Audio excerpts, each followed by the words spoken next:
daje bi ñu daje di sant yàlla bu baax a baax di ñaanal sunu yaay ji ci biir kër gi yàlla wéral ko yokk ay faram di ñaanal kilifa yi ci gox bi leen ñaanal yàlla yàggal leen te dolli leen barke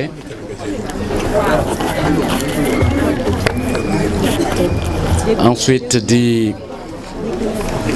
nuyu Adja Jali Ndiaye ci kóllëre bi yàlla def suñu diggante loolu wërsëg la yàlla moo ko mën def na ko façon bu ne ànd nañ ci mais lu rafet rek moo ci am donc Jali sa engagement ci sama wet moo jur sama engagement ci sa wet rek donc comme olof nee na lu jiw a jeexul jógu fa kon nag dara jógewul ci engagement bi ak ci diggante bi ak kóllëre bi di nuyu le président Abdoulaye Mbaye président ASC Santhiaba mu nekk un président bi may wooyee président de la nouvelle génération Madeleine mënoon toog ba ma tudd la ba pare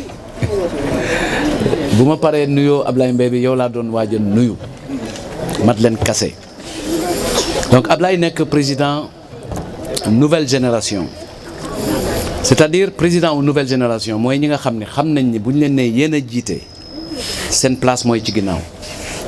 pour pousse nit ñi ñu avancer mais doo pousse nit ñi rek ñuy telli yàlla may na ko mu xam naka la ñuy nekkee ak ay nit et naka la ñuy structurer ay projet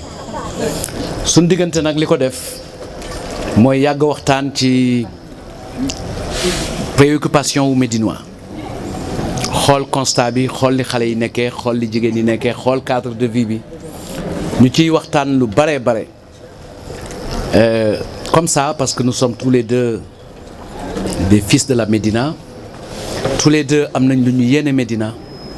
moom ci wàllu bi mu féetee mu am ci action boobu jur benn idée bu innovante mooy dafa ni comme contexte bi contexte Covid la xëy na ren nawetaan match yi du mën a facile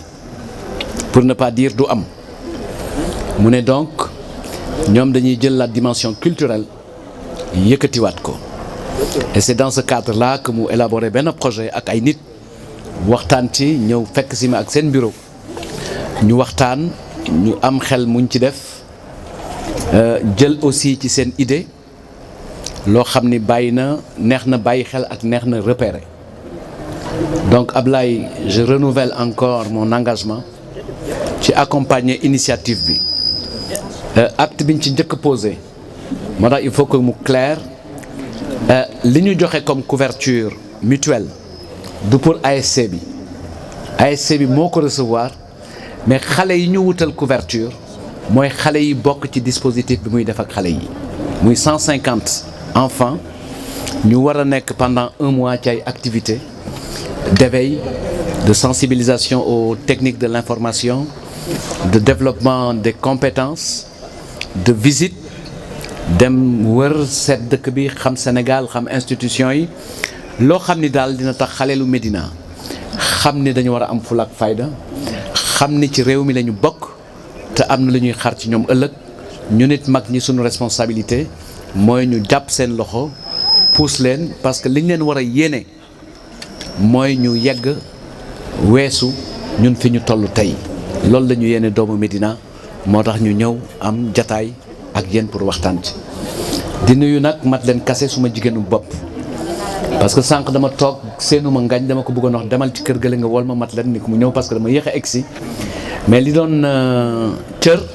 te xam naa ne mën nga ma ko baal yéex a egsi moo tax egsi wu ma sa kër nuy si la mais dama fas yéene woon bu ma paree ñëw sa kër mais xam naa ni boo déggee ni maa ngi fii di nga ñëw moo tax ñu ngi lay feddali kóllëre di la wax bismillah ci nga bokk war nañ la mën a wax sax ni la mbir mi yëpp yow la yaay borom vraiment di nuyu gars yi bu baax a baax di kontaan ci am jataay bi mais di apprécier surtout attitude bi parce que toogaay bi toogaayu ku am intérêt la ku am intérêt mooy ku bëgg a dégg wala bëgg a laajte wala bëgg a yëkkati kaddu mais li ma ëppal importance mooy yéen seeni kaddu ci li ngeen xam ni mooy li ngeen jàmbat parce que nit ki li muy dund moo ko gën a mën a waxal boppam mën naa ñëw ak sunu xam-xamu technicien wax ni bon jeunesse bi lii la jeunesse bi lële la mais dama bëgg bu ma junjee ñaar wala ñetti point rek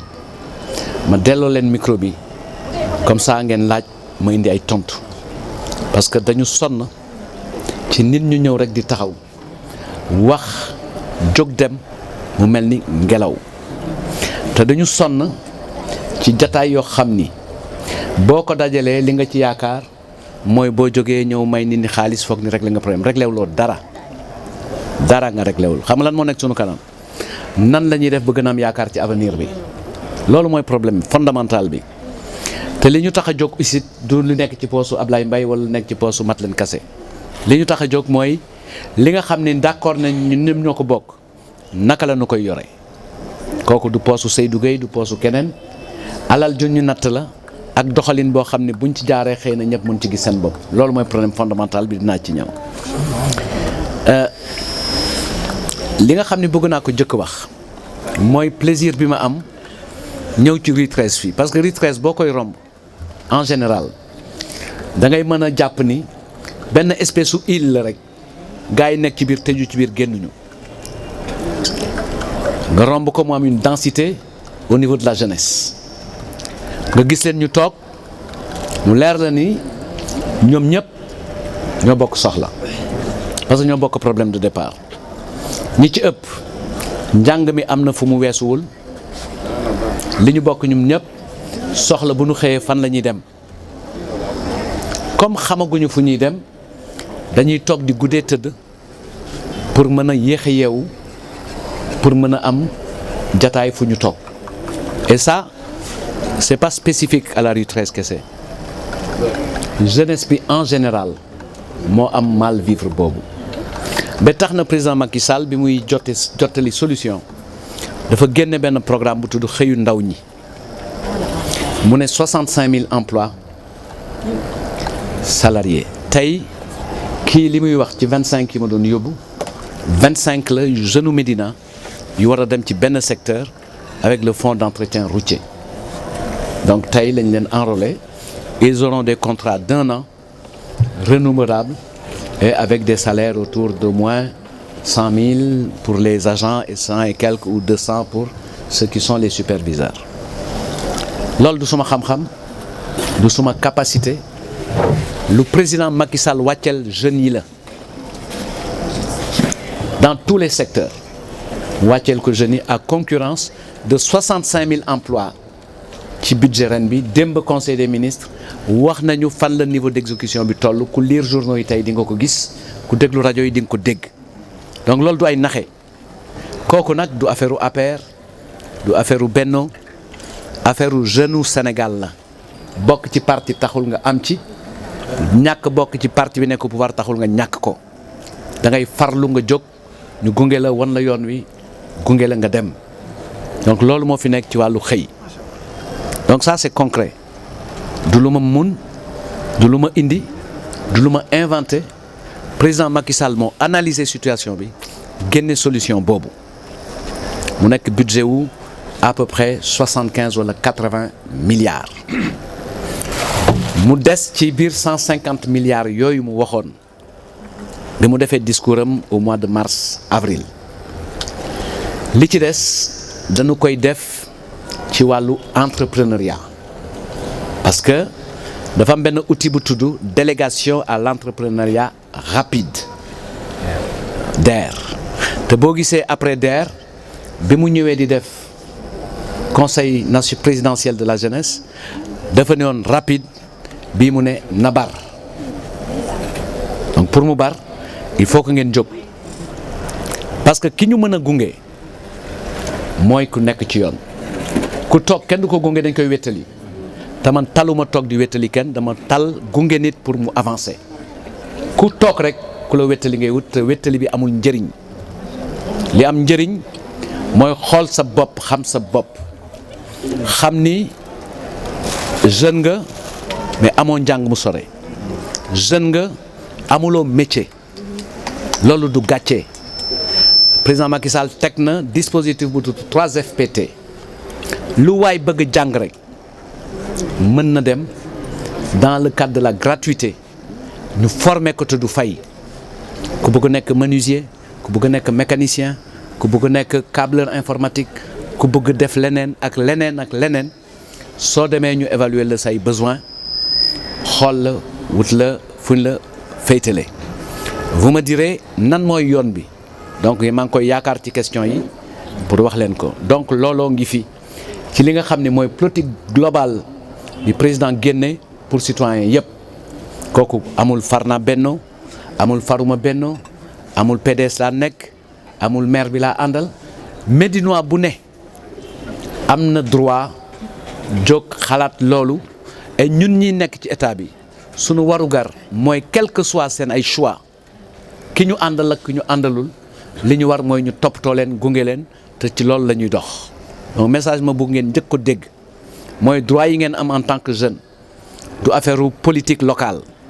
président Macky Sall moo ko génne ñu xam yoon bi bu ñu amee occasion yu mel nii ñëw daje ak yéen wax leen ko parce que foog naa ni sunu audience bi ñu njëkk a am bi jur rencontre bi loolu moo nekkoon këru waxtaan wi donc kooku it boo leen jëlee kàddu ngeen laaj ñu ñëw nag ci li nga xam ni mooy jamono lii jamono moo di dañu dëgmal ay élection ñu nekk ci étape bi nga xam ni bokk na ci ëpp solo mooy étape bi nga xam ni sénégalais bu ne war na mottali taxawaayam en tant que citoyen souvent nit ñi dañ leen di indil ay wax yu amul solo naan la woy da ngay politique non vote du yëfu politique vote yëfu citoyen la citoyen loolu du politique xam nga politique mooy lan ñëw ci sama permanence ànd ak man nekk ci ay réunion politique di wut koo faral ak koo faralul mais le droit citoyen bu leen kenn complexé loo c'est un droit boo xam ni kenn mënu leen ko xañ mi ngi tàmbalee ci mottali seen carte d'électeur ak seen carte d'identité dem fii à la commission administrative au stade li ci des matatul une semaine parce que le 8 lay jeex ñi ko deful nañu jóg defi ko pour mën ko def bu fekkente ni yor nga carte d'identité ba pare am âge voté ñu bindoon ci sa carte d'identité ci ginnaaw non inscrit sur le fichier sa adresse nekk Médina soxlawoo benn justificatif da ngay waaxu dem ci commission bi ñu defal la carte d'électeur bu fekkente ni primo votant nga mosoo am carte d'identité wuti ko c'est gratuit parce que c'est la première demande ni mu gratuit woon pour ñëpp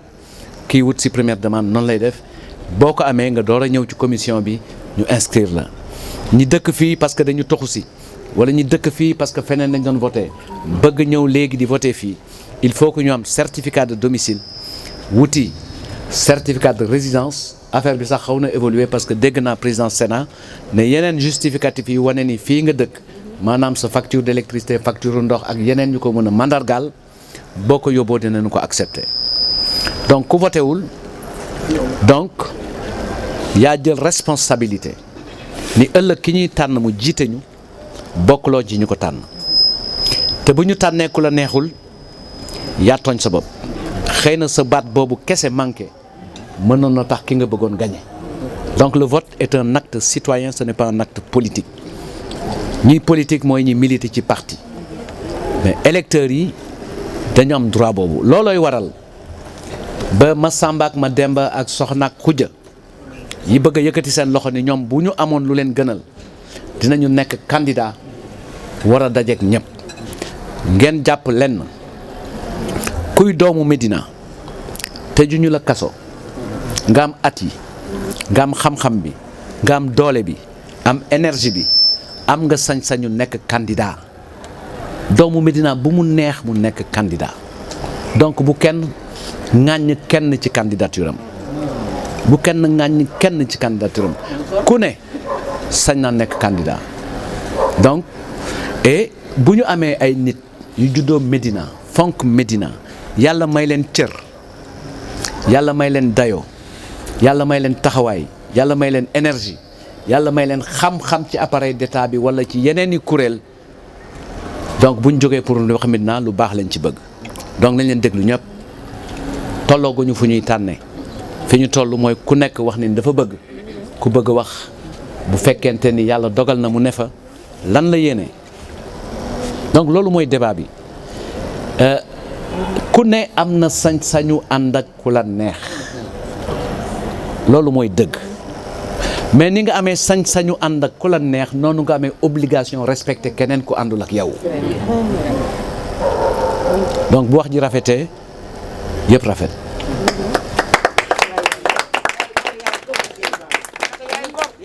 loolu moo mun a nekk sunu ay diggante parce que ñun ñëpp ñoo bokk fii ñun ñëpp ñoo bokk fii yéen ñi dëkk rue 13 yëpp maa leen jëkk dox rue 13 rue 13 angle 20 suma kër papa la fi Xarjata Diop dëkk man daan naa fa fanaan bi ma nekkee xale boo continuer ba angle 22 sama kër papa la boo jàddee sama kër maam Cheikh Gueye la boo jegee tali bi sama kër maam Binta Gueye Thiaw la muy Thiawén fii maa leen fi njëkk dox koñ bi maa leen fi njëkk dox donc xam naa ko bu baax te ba tey samay wóolëree ngi fi tudd naa Malène mun naa tudd Fat Ndiaye mun naa tudd Binta Cissé mun naa tudd ñoom Alassane ñi nekk ci machine yi di liggéey mun naa tudd ñoo xam ni sax xam loo leen parce que jóge nañ fi dëkk Pikine ñoom maire Adama Niang ak ñoom doomam te sant Aaw nekk ci affaire cinéma donc fii xam naa ko bu baax connaître très très bien fii daan nañ ñëw bi cinéma yi dox di yëndu ci bunt bi def nii soit ñu dem Rue 11 buntu ko ñoom Gracé Fall wala ñu ñëwee côté bi seetaan temps yu cinéma dafa daan daw 16h indu yi daw ñoom jali dugg ci cinéma bi toog seetaan di jooy parce que il faut indu jooy rek la après yooyu yëpp amatul donc loolu amatul parce que mi ngi wane ni Sénégal am na nu mu delloo ginnaaw mais heureusement bi président Macky Sall ñëwee cinéma yi ñu ngi jógaat am na canal am na bu nekk Magic Land et y a de gros projets pour delloo si loisir culture ak cinéma dafay defar nit mais tey jii WhatsApp bi la gis ngeen docteur bi ñu jàpp bërki démb xaw ma tey suba ay piqûre pour yokk ay kii ak yooyu lañ xale yi tal yooyu du avancé loo nit fi ñu toll nii jamono bi ngeen nekk mooy jamono defar seen avenir te man dafa am loo xam ne dama ko gëm parce que bu fekkente ni jàpp na nit ñi sama parcours réussite la li ko def moom laay digal nit ñi parce que loolu laa xam li tax ma yegg si fii su ma bëggee dimbal nit dama koy wax boo defee nii dina la yóbbu taxawaalu taxul ma def ko guddee tëdd taxul ma am ko yéex a yeewu taxul ma am ko li ko am mooy toll ci jamono def li ma war a def maanaam bi ma war a jàng ma jàng choisir ni man sama métier ci këyit lay nekk ak big sama rakk choisir ni moom métier ci menuiserie lay nekk mu yor menuiserie Xaadimu Rasul nekk Cheikh Gueye ñu bokk ndey ak baay moom mu jaare ko foofu sama beneen rakk choisir ne moom ci journaliste da koy jaare di signer ci journal bu tudd Le Quotidien tudd Safiatou Kane et cetera suma beneen rakk Abdou jaar ci tapisserie yor ba ay bagaasam di ci yor jabaram di ci fay luwaasam ku nekk am nga yoonu réussir fi sa potentiel nekk mais day fekk nga am métier nga mën li ngay def ku mënul li muy def tappalekat la te soo leen bëggee avancer tappale da ngeen koy bàyyi fële baal leen ma ni may waxee mais c'est ça que je dois vous dire parce que loolu lay réalité dafay tukulóor yi nee nañu muusantu mënul tax nga jàng lettre suñu bindee lettre en français te demoo école mënoo muusantu ba lire ko mënoo ko ci jamono ngeen tollu il faut donner l'importance à la formation damay joxe souvent benn exemple bu ñu toogee fii ci mbedd mi di waxtaan yàlla def mu am benn mécanicien bu aay ci sunu biir ñun ñëpp kenn liggéeyul Ablaye Mbaye jaar ak benn otoom bu mu jëlee États-Unis jékki-jékki oto bi am problème mu paan mu taxaw xool ñu ñëw xool amul fii mécanicien ñu ne ko si Seydou mécanicien la ma ñëw xool def ci sama xam-xam dépanné ko mu jël 20 000 wala 15 000 jox ma ñëw toogaat ak gars yi man am naa métier mais kenn ci ñun amul métier donc kenn du am 15 000 bi bu ñu toogee ci entreprise buy recruter soxla ku mun câblage informatique parce qu'il y a une nouvelle installation ñu ñuy wut ku ko def bu amee ko am métier bi am na chance su am liggéey par rapport ak ku ko deful rawatina nag bu demee formation ba structure état bi jox ko diplôme bu koy attesté donc loolu dafay gën a yombal mbir yi donc formation c'est un point essentiel te li ci état bi def ku ci jóg am fulla ak fayda dinañ la woon yoon bi gunge la ci xëy na yàlla dimbali la ci nga am loo xam ni ëllëg mën nga ci yor sa njaboot. beneen bi nga xam ni il faut que ngeen bàyyi ci xel président Macky Sall génne na 65 000 emplois mais doyul li mu yaakaar ak politique am mooy promouvoir auto-emploi bi may ñëw léegi rek maa ngi waxtaan ak booy yi Médina buntu kër boo taxaw entreprise potentielle la buntu kër goo taxaw di nga ko fekk atelier tailleur wala nga fekk ku gaare di def cak-cak di nga ko fekk coiffeur di nga ko fekk ku jigéen buy jaay di nga ko fekk kuy ñaw di nga ko fekk kuy cuub di nga ko fekk kuy defar saabu di nga ko fekk kuy jaay añ di nga ko fekk kuy jaay ndékki buntu kër goo gis am na ku nekk dans le cadre de l'entrepreneuriat donc tey jii bu ñu bëggee répondre ci thème bi Mbës joxe lan mooy naka la ñuy def ba Médina nekk une commune émergente yoon bi mooy soutenir l'entrepreneuriat parce que liggéey yi ngeen di xalaat ci mairie bi du liggéey yoo mun a tabax sa carrière nekk ci marché yor mbiib am 50 000 xëy na doo ci mën a yor jabar Alain nee na moom 15 ans la nekk ci marché bi waaw xam nga tey jii moom mi ngi liggéey Dakar Dem Dikk am profil de carrière am prise en charge sanitaire am perspective bu évoluer du point de vue salarial am xalaat sax ni ëllëg fi mu nekk tey mën na ko weesu dem feneen fu ko gën a kawe ba yàlla may ko fa bu fekkente ni loolu mooy intérêt ak yéeneem mën na fa liggéey ba retraité te bu feebaree am na système social bu koy jël en charge année bu jot mu am te bu liggéey ba pare am retraite donc loolu mooy les emplois décents mooy yoo xam ne dina la faj di nga am retraite te di nga gagné lu ko jar donc man waa Médina loolu laa leen yéenewu ma leen loo xam ne tey la suba la gannaaw suba baax na jeex na amul kii donc loolu mooy li ñu war a def ñu nekk ci contexte boo xam ne président de la République dafa indi tous les dispositifs pour loolu mën a nekk donc li ci des mooy ñun ñu jóg maintenant li nga xam ni moom ngay def ci commune bi loolu day ñëw rek mottali parce que commune yi il faut pas que ngeen comprendre ko que ni dafa nekk benn territoire boo xam ni ëllëg bu ñu jëlee Ablaye Mbaye mooy kilifa bi mooy buum di buumi non maire bi dafa nekk ki état ni na population yi d'accord tànn kenn mu nekk suñu diggante ak ñoom ñu natt ci alal bi ñu bokk ubbil ko ay yoon yoo xam ni mën na produire de la richesse localement ne ko li askan yëpp bokk yor ko yorin bu rafet yorin bu juste ñëpp bokk ko ngeen jublu ci faj li nga xam ni moo nekk ci kanamu nit ñi saa yu ñu yeewoo moo xam jalu suuf bu nekk ci buntu kër jàmbur la moo xam ku soxla ndimbal la parce que am na dëj moo xam ku am yéene pour def dara looloo tax ñu nattal ñu ci juróomi at yi passé yëpp je pense wala juróom benni at yi budget Médina dina jege toujours 800 wala 900 millions te ñun xam nañ ni mën na ko weesu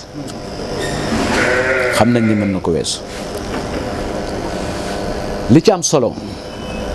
mooy bu ñu jëlee alalu askan wi yëpp jox la ne la pour soxla askan wi la ñu ne la sonj nañ la ci na quartier bi set war nga am intelligence ak système boo xam ni ñuy setale quartier bi ñi dëkk ci quartier bi ñoo koy def ku nekk bëgg na buntu këram rafet te kenn seexluwul sa mbalitu bopp mbalitu jàmbur ngay seexlu waaye sa bésu bopp doo ko seexlu